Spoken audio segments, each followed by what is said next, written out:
Captain Jake Morrison was drinking his morning coffee when the universe changed forever.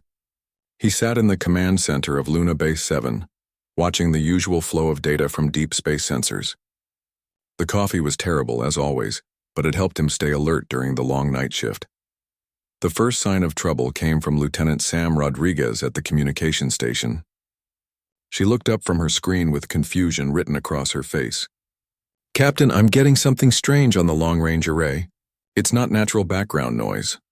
Jake walked over to her station and looked at the display. Strange patterns of energy were coming from outside the solar system. The signals were clearly artificial, but unlike anything humans had ever created. "How long has this been going on?" "About 10 minutes, sir. The computer is trying to decode it, but the patterns are completely unknown." Sam's fingers moved quickly over her controls. "Wait, there's something else. The signal is getting stronger and more focused. It's like someone is trying to talk to us." Jake felt his heart rate increase. Humanity had been searching for alien life for centuries, and now it seemed like alien life had found them first. "Get Dr. Lisa Barnes on the line immediately, and wake up the entire command staff." Dr. Barnes arrived at Luna Base 7 within 2 hours, bringing her entire xenolinguistics team from Earth.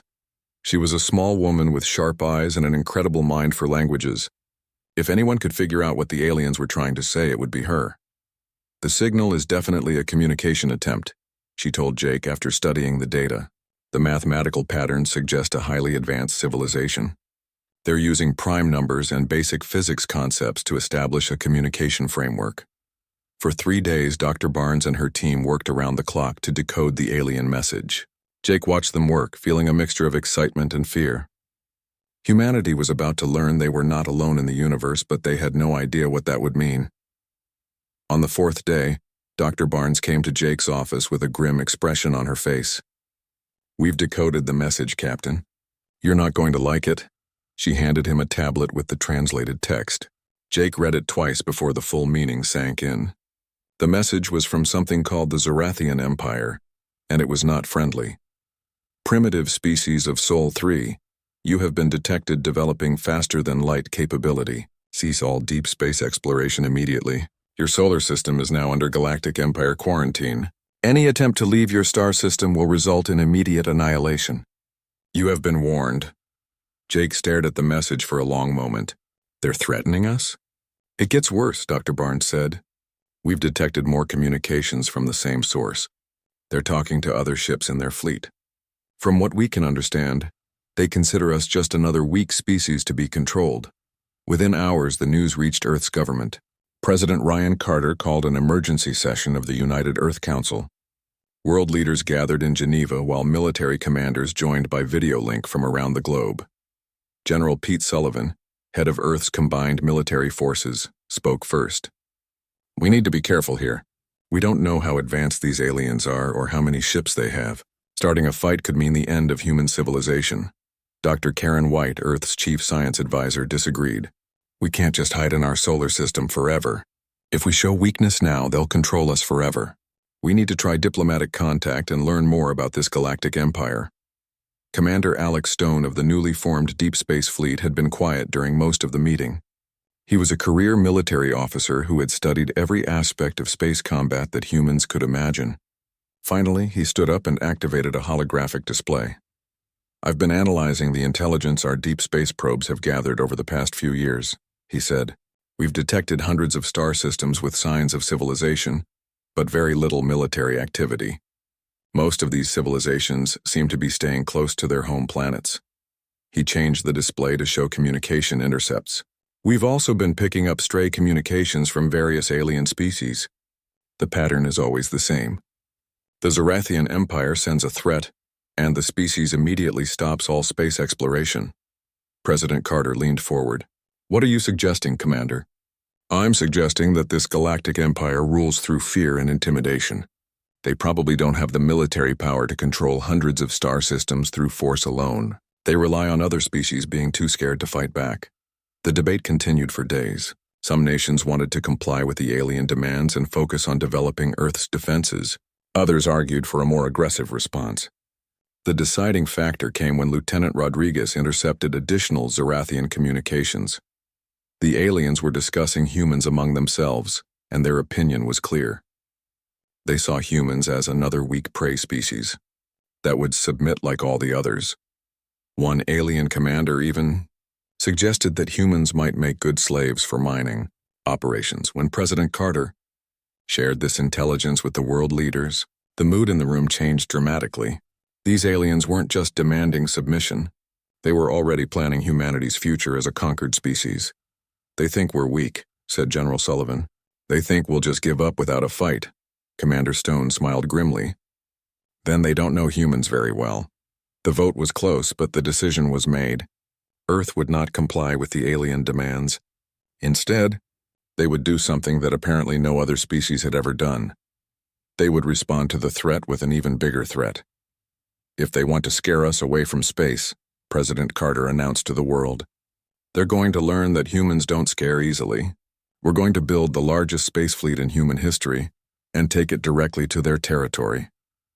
The announcement sent shockwaves around the world. Some people were terrified of starting an interstellar war. Others were excited about humanity finally taking its place among the stars. But everyone understood that this was a turning point in human history. As Jake Morrison watched the news coverage from Luna Base 7, he thought about how quickly everything had changed. A week ago, humans thought they were alone in the universe. Now they were preparing for war with a galactic empire. "Do you think we're doing the right thing?" Sam Rodriguez asked him. Jake looked out at the stars through the observation window. Somewhere out there, aliens were planning humanity's conquest, but they had made one critical mistake. They had threatened the wrong species. "I think," Jake said slowly, "that they're about to learn why you should never threaten humans unless you're prepared for the consequences." Admiral Kate Williams stood on the observation deck of Earth's largest shipyard, watching humanity prepare for war. 6 months had passed since the alien threat arrived, and the response had been unlike anything in human history. Every nation on Earth had contributed resources, technology, and personnel to build what would become known as the Defiance Fleet. The centerpiece of the fleet was the massive carrier USS Defiance, commanded by Captain Roy Fisher. The ship was over 2 kilometers long and carried enough firepower to level a small moon. Unlike the exploration vessels humans had originally planned to build, the Defiance was designed for one purpose: winning battles in space. "Admiral, the final weapon systems are being installed on Deck 7, reported Chief Engineer Tony Lopez over the communication system. Tony had been working 18-hour days for months, coordinating the efforts of thousands of engineers from around the world. Kate nodded and made her way to the engineering section. The shipyard was a maze of construction equipment, supply ships, and workers in spacesuits. Humanity had never built anything this large or complex in space before, but somehow they were making it work. "How are we doing on the schedule, Tony?" she asked when she found him in the main engineering bay. Tony wiped sweat from his forehead and grinned. "Better than expected, Admiral. The nuclear power systems are online and running at full capacity. The armor plating is complete on all ships. We should be ready for departure in 2 weeks." Kate looked around at the bustling activity. Human ships were different from what other species built, according to the intelligence they had gathered. Most alien vessels relied on energy shields and plasma weapons. Humans had decided on a different approach: thick armor, kinetic weapons, and nuclear missiles. "Any word from the other ship commanders?" she asked. "Captain Fisher reports that the Defiance is ready for combat operations. The destroyer squadrons are completing their final training exercises. Colonel Turner's Marines are loaded and ready for boarding actions." Kate smiled at the mention of Colonel Jack Turner. While Dr. Susan Clark led the diplomatic corps that would attempt peaceful contact, Turner's special forces were prepared for the more likely scenario of combat. His soldiers were veterans of Earth's various conflicts, trained specifically for fighting in space and on alien ships. The human approach to first contact was unique in galactic history, though they didn't know it yet. Most species sent small diplomatic vessels or single exploration ships when venturing into space. Humans were sending an entire battle fleet: the carrier Defiance, 12 destroyers, 8 heavy cruisers, and 4 support vessels loaded with supplies and ammunition. On Mars, Lieutenant Colonel Amy Roberts was putting the finishing touches on humanity's first Space Marine training program. The Red Planet had been converted into a massive military training facility where soldiers learned to fight in zero-gravity and hostile environments. "Remember," she told her trainees during their final exercise, "we're not peacekeepers. We're not police. We're warriors preparing to fight an enemy that thinks humans are weak prey. Our job is to prove them wrong. The Marines practiced boarding actions on mock alien ships, built according to the best intelligence Earth could gather. They learned to fight in narrow corridors, to handle different atmospheric conditions, and to deal with alien technology they might encounter.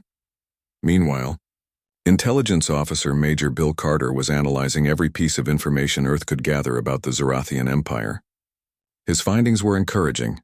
The Empire seemed to rely more on fear than actual military strength. They've never faced real resistance, he reported to Admiral Williams during a strategy meeting.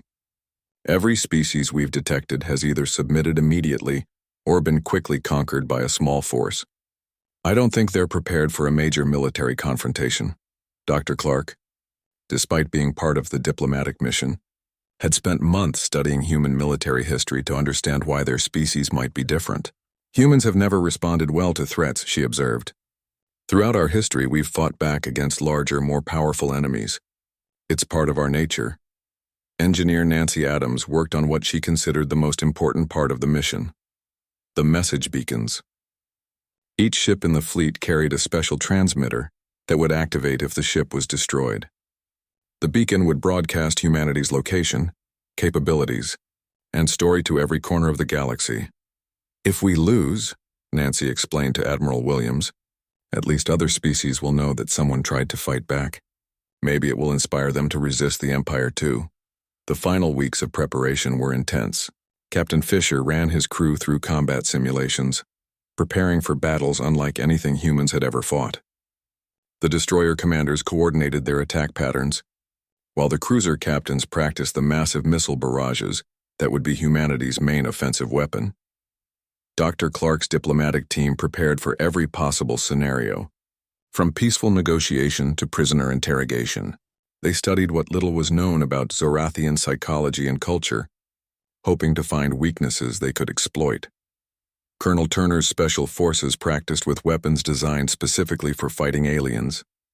Human scientists had developed new types of ammunition and explosives based on what they guessed about alien technology and biology.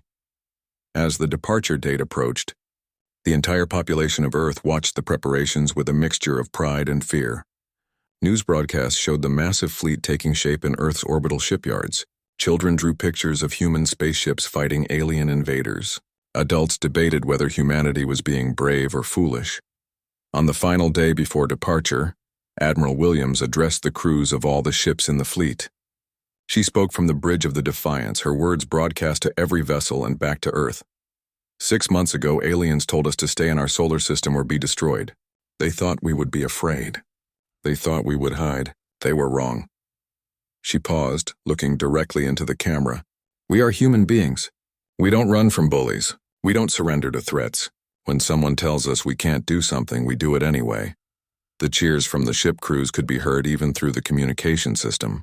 On Earth, crowds gathered in public squares to watch the broadcast. We go into space not as conquerors, but as free people who refuse to be conquered. We carry the hopes of our entire species, and maybe the hopes of other species who are waiting for someone to stand up to this empire. Captain Fisher, standing beside her, added his own words. We come in peace, but we come prepared for war. If they want to fight, we'll give them a fight they'll never forget. The fleet launched the next morning. Thousands of ships from Earth's media followed them to the edge of the solar system, broadcasting the departure to billions of viewers. Children waved flags from the observation decks of civilian stations. Military bands played on every inhabited world and moon. As the human fleet engaged their faster-than-light drives and disappeared into hyperspace, Admiral Williams sent one final message back to Earth. We're not just carrying humanity's flag into the galaxy. We're carrying humanity's spirit, and that spirit has never been conquered. The message reached the Zorathian Empire before the human fleet did, intercepted by their monitoring stations throughout the galaxy. For the first time in centuries, an alien species had responded to their threats not with submission, but with defiance. The human fleet emerged from hyperspace at the edge of Zorathian territory, like a thunderclap in the silence of space. The Kepler 442 system had been chosen specifically because it marked the boundary of the Galactic Empire's claimed territory. Admiral Kate Williams wanted to make a statement, and arriving exactly where they had been forbidden to go sent that message clearly. Captain Roy Fisher stood on the bridge of the USS Defiance, watching the tactical displays as his sensors swept the system. "Admiral, we're detecting 3 Zorathian patrol vessels at bearing 27 Mark IV. They're moving to intercept us." Kate nodded calmly. This was the moment they had all been preparing for. "Signal the fleet to assume battle formation. All ships are to power weapons but hold fire until my command." The human fleet spread out in a formation that no alien species had ever used before. Instead of the traditional defensive cluster that most civilizations employed, the humans formed an aggressive attack pattern designed to maximize their firepower while protecting their larger ships. Sub-Commander Vextal of the Zorathian patrol fleet couldn't believe what his sensors were showing him. In 3,000 years of Empire expansion, no species had ever responded to their first contact protocols with a military formation. Most aliens immediately powered down their weapons and requested permission to communicate. A few tried to run. None had ever prepared for battle. "Unknown vessels," he broadcast on all frequencies. "You are in violation of Galactic Empire space. Power down your weapons immediately and prepare to be boarded. Resistance will result in your destruction." The response came back almost instantly, and it shocked Vextal to his core. The alien voice was calm, confident, and completely unafraid. "This is Admiral Kate Williams of the Earth Defense Fleet. We are human beings from the Sol system. We received your earlier message telling us to stay away. We decided to come anyway. If you wish to discuss terms, we're prepared to negotiate. If you wish to fight, we're prepared for that too." Vextal had never encountered anything like this. The aliens were not only ignoring Imperial authority, they were openly challenging it. He looked around his bridge at his confused crew members. None of them had been trained for this scenario. "You will surrender immediately or face annihilation," he transmitted back, hoping his voice sounded more confident than he felt. Captain Fisher, monitoring the communications from the Defiance, turned to Admiral Williams. "Admiral, they're powering up weapons. Their shields are at maximum strength." Kate had studied every piece of intelligence they could gather about Zorathian military technology. Their ships were fast and well armed, but they were designed for intimidating unarmed exploration vessels, not fighting prepared military forces. "Signal Captain Troy Mitchell," she ordered. "Tell him to execute Attack Pattern Delta with Destroyer Squadrons 1 through 4. Lieutenant Commander Helen Foster's fighters are cleared to launch." The first space battle between humans and aliens lasted exactly 7 minutes and 32 seconds. It would be studied by military historians for centuries to come, not because it was long or complex, but because it changed everything. Captain Mitchell's destroyers moved in perfect coordination, launching coordinated missile barrages that overwhelmed the Zorathian shields through sheer numbers. The Empire's ships had powerful energy barriers, but they were designed to stop energy weapons and small projectiles. They had never faced hundreds of nuclear-tipped missiles arriving simultaneously. The Zorathian patrol vessels tried to respond with their plasma cannons, but human ships were heavily armored and kept moving in unpredictable patterns. The alien weapons, designed for precision strikes against stationary or fleeing targets, couldn't adapt to human combat doctrine. Lieutenant Commander Foster's fighter squadron exploited the Empire's biggest weakness. They had never faced small, fast attack craft. Their sensors and weapons were calibrated for ship-to-ship combat. The human fighters, based on atmospheric combat aircraft, were too small and agile for the Zorathian targeting systems. But the most shocking moment came when the human nuclear weapons detonated. The Galactic Empire had banned such primitive weapons centuries ago, considering them too crude for civilized warfare. As a result, their shields were completely ineffective against the massive electromagnetic pulses and radiation bursts. Sub-Commander Vextal watched in horror as his flagship systems failed one by one. The nuclear explosions didn't destroy his ship directly, but they knocked out power, communications, and life support. Within minutes, his entire patrol fleet was drifting helplessly in space. "This is impossible," he said to his bridge crew. "No species has ever." His words were cut off as human soldiers in armored suits began cutting through his ship's hull. Colonel Jack Turner's Marines had launched the moment the Zorathian ships were disabled, moving to capture rather than destroy the alien vessels. Admiral Williams had made a strategic decision that would prove crucial. Instead of annihilating the defeated enemy, she wanted prisoners for interrogation and intelligence gathering. Dr. Susan Clark's diplomatic team was ready to begin immediate contact with captured Zorathians. When Colonel Turner's Marines reached the bridge of Vextal's ship, the sub-commander expected to be executed immediately. That was standard Imperial procedure when dealing with defeated enemies. Instead, the human soldiers provided medical aid to injured Zorathians and began efforts to restore life support. Dr. Clark arrived on the captured ship within an hour, accompanied by a team of translators and xenobiologists.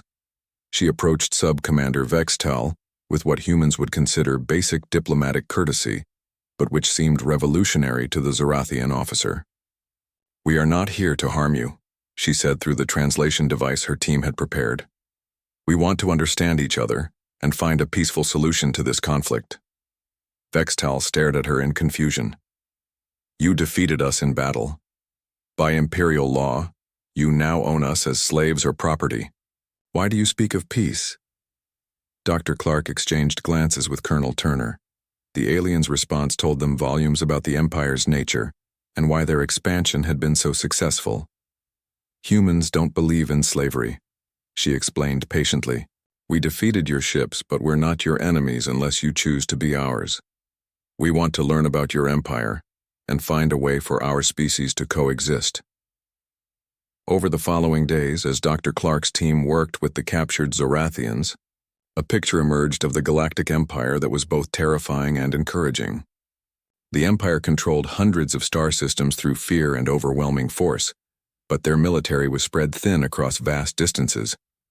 More importantly, Sub-Commander Vextal revealed that news of military defeats spread quickly through the Empire's communication networks. Every species under Imperial control would soon know that the mighty Zorathian fleet had been defeated by unknown aliens from a previously insignificant star system. "Your victory will not remain secret," Vextal warned Admiral Williams during one of their conversations. "Admiral Kethvar commands the 5th Imperial Battle Fleet. When he learns of this defeat, he will come with enough ships to turn your entire solar system into dust." Williams studied the alien officer carefully. Despite being a prisoner, Vextal seemed genuinely concerned for human welfare. It suggested that not all members of the Empire were committed to its brutal methods. "How many ships does Admiral Kethvar command?" she asked. 50 of our most powerful warships," Vextal replied. "No species has ever survived an assault by the 5th Fleet." Captain Fisher, standing nearby, smiled grimly. "Then it sounds like we're going to make history." Williams nodded and activated her communication system. "Send a message to Earth Command," she ordered. "Tell them we've made successful contact with the Galactic Empire. We've won our first battle, but the real fight is just beginning. We're going to need reinforcements." As the human fleet began preparing defensive positions in the Kepler 442 system, word of their victory spread across the galaxy through intercepted Zorathian communications. On hundreds of worlds, enslaved species heard the impossible news. Someone had actually defeated the Empire in open combat. For the first time in centuries, rebellious thoughts began to stir in the minds of the oppressed. If these unknown humans could fight the Empire and win, perhaps freedom was possible after all. Admiral Kethvar had never felt such rage in his 3 centuries of military service. The report from the Kepler 442 system was impossible to believe, yet the evidence was undeniable. A patrol fleet of the mighty Zorathian Empire had been defeated by an unknown species from a backward star system. He stood on the bridge of his flagship, the massive dreadnought Eternal Dominion, watching 50 of the Empire's most advanced warships prepare for hyperspace jump. The 5th Imperial Battle Fleet had never been defeated. They had crushed rebellions on 100 worlds and destroyed countless civilizations that dared to resist Imperial authority. "Navigation. Set course for the Kepler 442 system," he commanded. "Maximum speed. I want to reach these humans before they have time to run back to whatever hole they crawled out of." His bridge crew worked with practiced efficiency, but Kethvar could see the uncertainty in their movements. Word of the defeat had spread throughout the Imperial fleet, and many officers were asking uncomfortable questions. How had a species they had never heard of defeated Zorathian vessels so easily?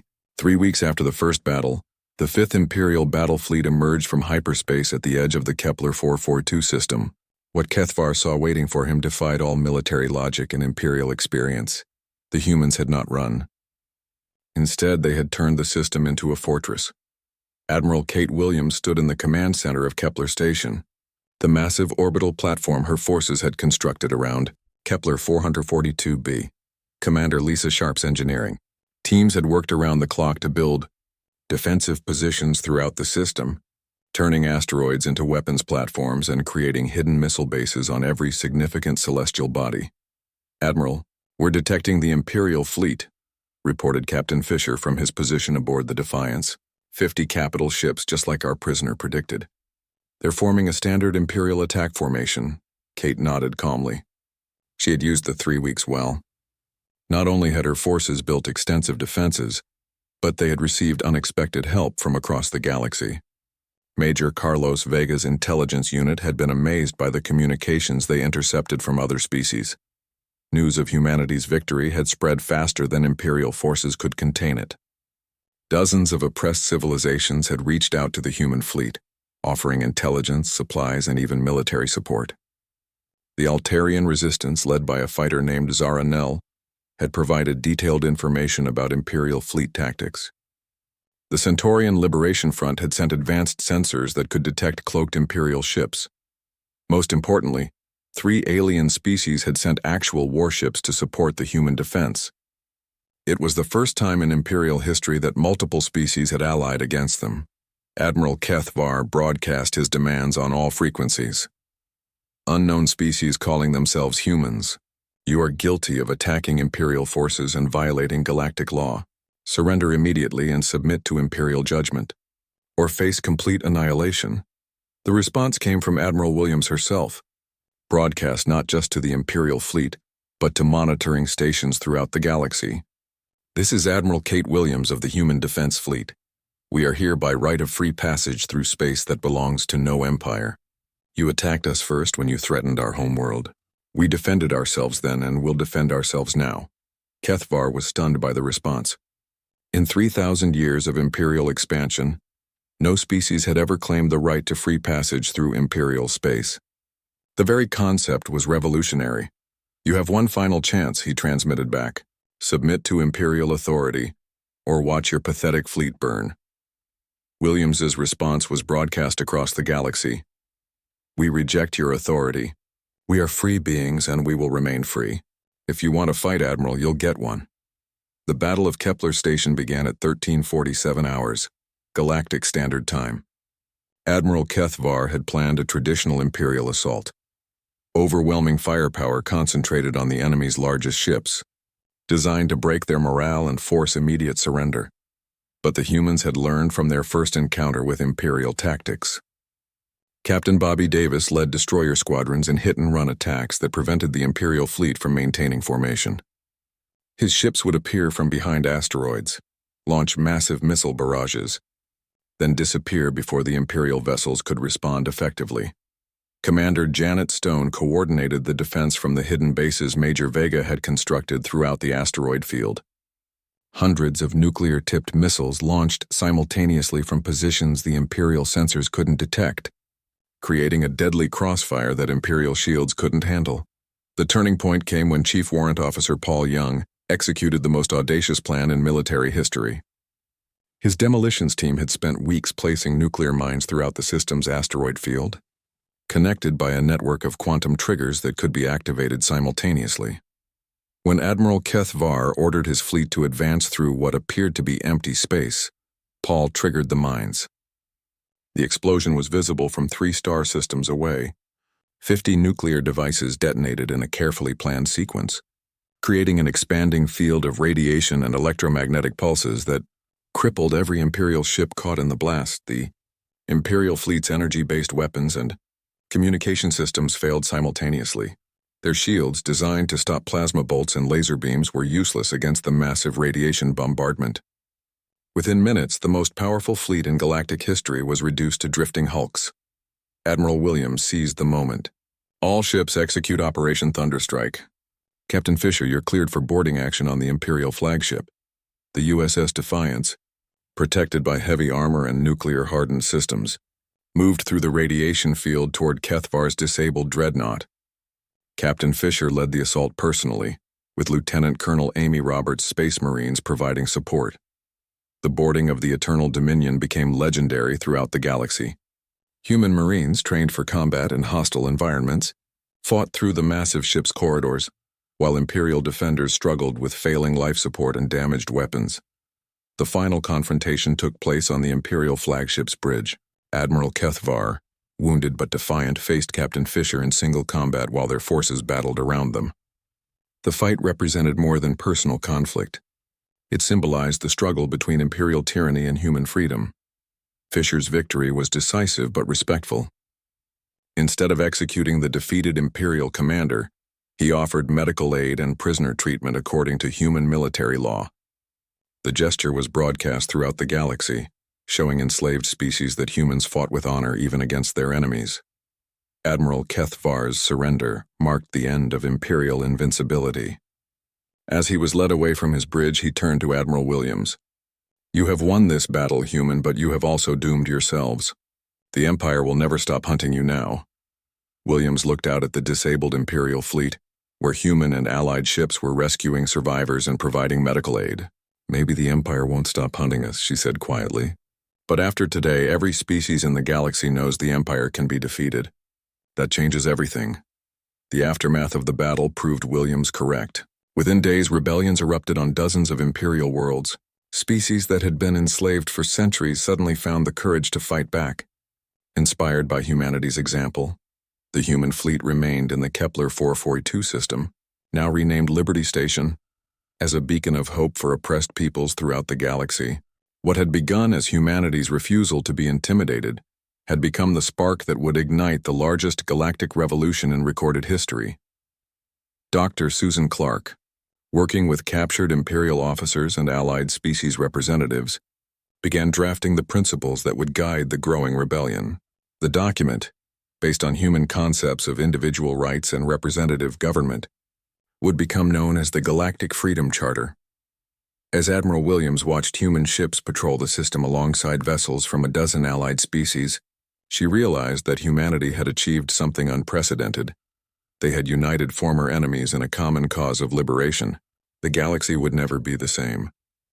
The destruction of the 5th Imperial battle fleet sent shockwaves across the galaxy that the Zorathian Empire could not contain. Within weeks of the Battle of Kepler Station, rebellions erupted on over 200 Imperial worlds. Species that had been enslaved for millennia suddenly found the courage to fight for their freedom.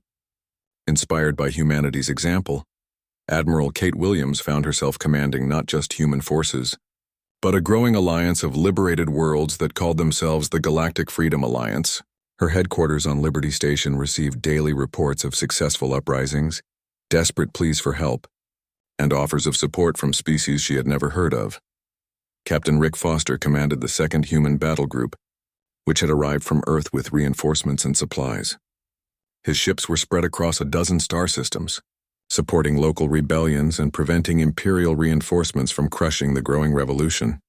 "Admiral, we've received a distress call from the Regellian system," Foster reported during the morning briefing.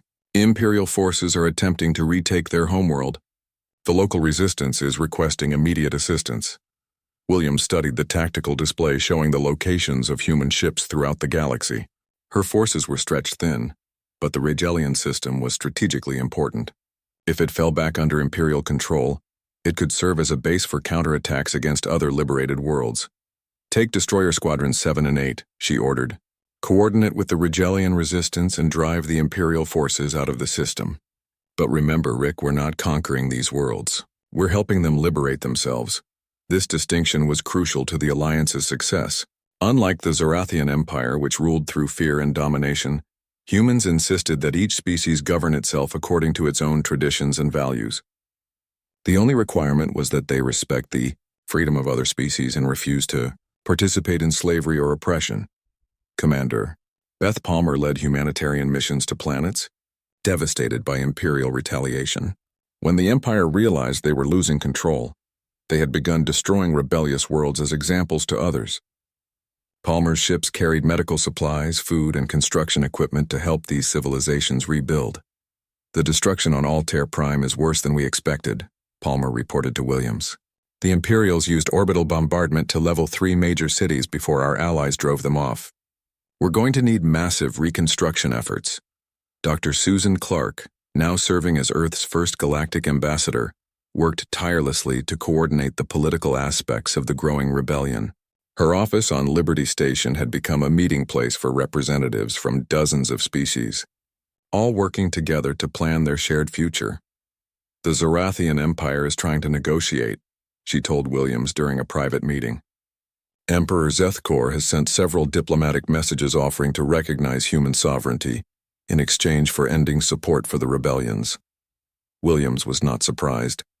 Intelligence reports indicated that the Empire was facing the worst crisis in its 3,000-year history. Imperial forces were losing battles on multiple fronts, and several core Imperial worlds were beginning to question their loyalty to the Emperor. "What are his specific offers?" Williams asked. "Full recognition of human territory, trading rights, and even a position on the Imperial Council," Clark replied. "Essentially, he wants to make us part of the Imperial power structure, in exchange for abandoning the other rebellious species." Williams shook her head immediately. "We didn't come this far to join the oppressors. Send a message to the Emperor. We'll negotiate when every enslaved species is free and the Empire abandons its policy of conquest." The Emperor's response came within days. A declaration that humanity was a galactic plague that would be eliminated at any cost. Imperial forces throughout the galaxy received orders to target human ships and colonies with extreme prejudice. This escalation backfired spectacularly. Species that had been neutral in the conflict saw the Empire's desperation and began openly supporting the alliance. The Empire's attempt to focus their hatred on humanity only proved to other species that the humans were their most effective protectors. Captain Troy Mitchell, now commanding a fleet of human and allied vessels, reported a major breakthrough. "Admiral, we've received contact from inside the Empire itself. Several Zorathian military commanders are requesting asylum and offering to defect with their entire fleets. This was unprecedented. For the first time in Imperial history, members of the ruling species were rebelling against their own government. The defectors brought with them detailed intelligence about Imperial defenses, military capabilities, and political weaknesses. The final phase of the Galactic Revolution began when the Alliance decided to strike directly at the Imperial capital world of Zorath Prime. The planet was the most heavily defended location in the galaxy, surrounded by massive orbital fortresses and protected by the Imperial Guard fleet. Admiral Williams knew that a direct assault would cost millions of lives, so she proposed a different strategy. "We're not going to destroy Zorath Prime," she announced to the Alliance Council. "We're going to liberate it." The plan was complex and dangerous. Alliance forces would simultaneously attack Imperial strongholds throughout the galaxy, forcing the Empire to spread their remaining forces thin.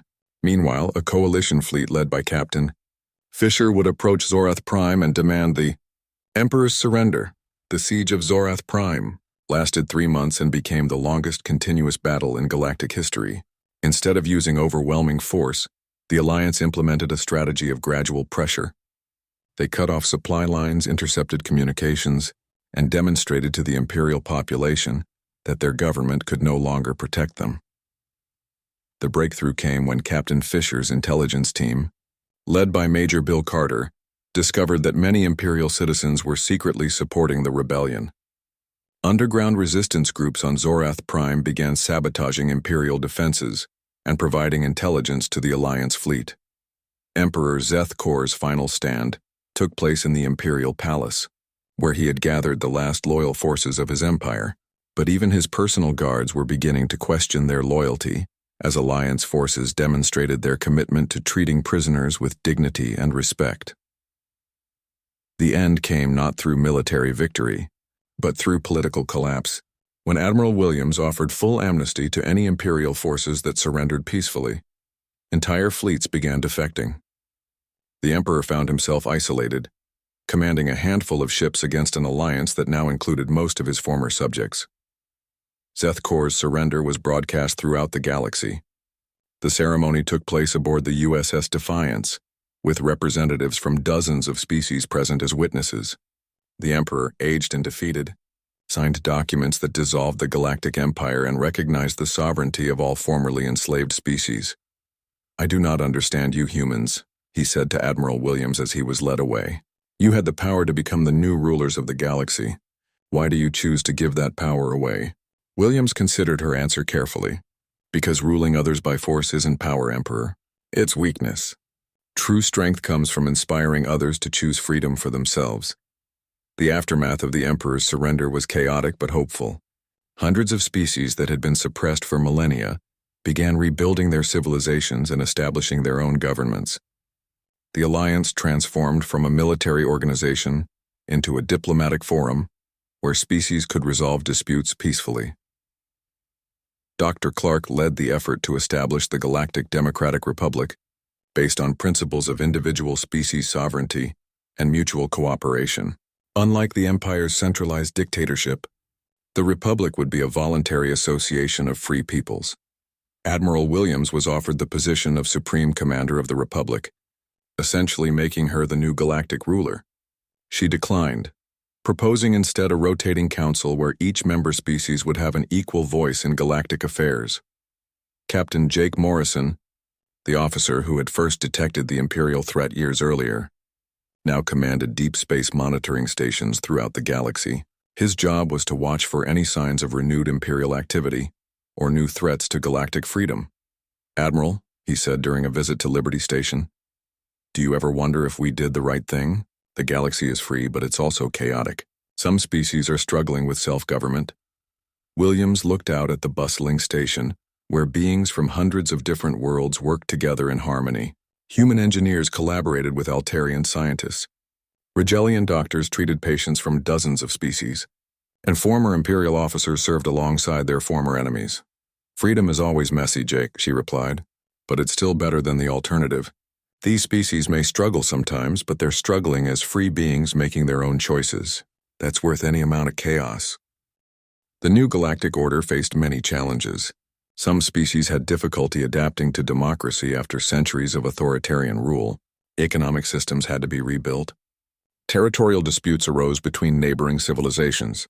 But humanity's example had shown the galaxy something revolutionary: that different species could cooperate as equals, that conflicts could be resolved.